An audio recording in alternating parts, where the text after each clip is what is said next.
Alas, too many circumstances are allowed to slip the memory, and when we would recall them to mind, we find we have forgotten the most important particulars. Thus we should, by all means, make a memorandum of such events, for they may be very profitable for doctrine and advice in the journey of life. William started writing on April 1st, 1857, so he began at that date, and he wrote daily entries in his journal up until near his death in 1914. William Kinzer was the oldest son of John and Ruth Kinzer. John and Ruth came here as early settlers in 1828. John then died in 1850, and at that point William, as the oldest son, took over the farm. And he stayed on the farm then until near his death in 1914. He was a Delaware Township prominent farmer, an office holder, an essayist, a journalist, but a prominent farmer primarily. There are entries in that journal from 1857 until at least 1912, which is the last volume that we have here.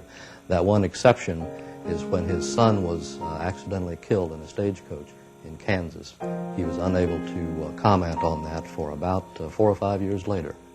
Our primary purpose is to document local history, and William's journal fits this bill quite well. Tells us about the people, about the events, but also some of his feelings about what's going on. So we have a very personal account of what went on day by day in this township for 50-plus years. Very fair and cool day. More building going on in Carmel than I ever knew at one time. It's interesting that the very first few entries that he made in 1857 and up to about the time when he was married in 1859, that he tells us a great deal more, perhaps unintentionally, about himself, just because of what he's thinking and so forth. The courtship process was an extremely important subject for him for many years. Later in life, the entries are shorter and more direct and more to the point. I went to see a girl at night. I do not know what I think. This is rather a serious business for me, at least. Oh, could we only read the heart as it really is.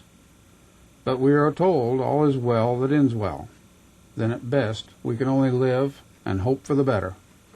And apparently he wrote in the journal 2 or 3 times during the day, because he would write in the morning and say he was going to do something. In the next sentence he would report that he had done it, and then in the last sentence he might explain what the result of all of that was, how it turned out, and so forth. So he apparently took a break during the day and wrote in the journal 2 or 3 times some days. This journal keeping was a very important thing to him, and because of that we have this fantastic view of local history. In June of 1900, a very fiery evangelist who had been preaching in Indianapolis came to Carmel. Am at church at morning and evening services. Cyclone Johnson seems to be having some pretty high times at his tent. I look for trouble there yet. We're not sure why he chose Carmel, but he showed up here in the spring and the summer of 1900. Held some very bombastic tent revival sort of meetings.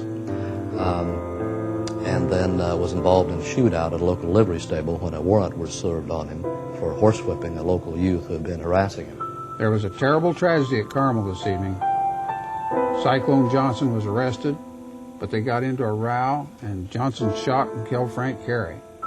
Then Ed Carey shot and killed Johnson. Both died instantly. The Careys were serving as officers, and probably no arrests will be made. Johnson was a preacher, but a rough one, a Kentuckian.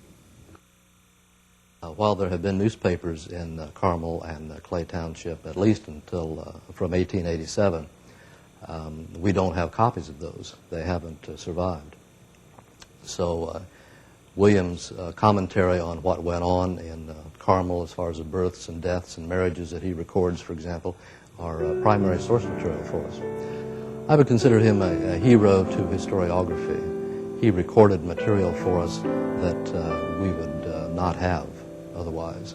We have an observant, a keenly observant person who tells us some very interesting details about his life and the life of others. And so we can revisit many aspects of history just because he had the ambition and took the effort to write this down day after day. This was one of the most beautiful days it has ever been my privilege to experience. Warm, fair, and calm. Oh, it was one of those calm, mild spring days when we can almost see the beauties of nature unfolding. There is many beautiful flowers springing up in paths to salute us with smiles and kisses.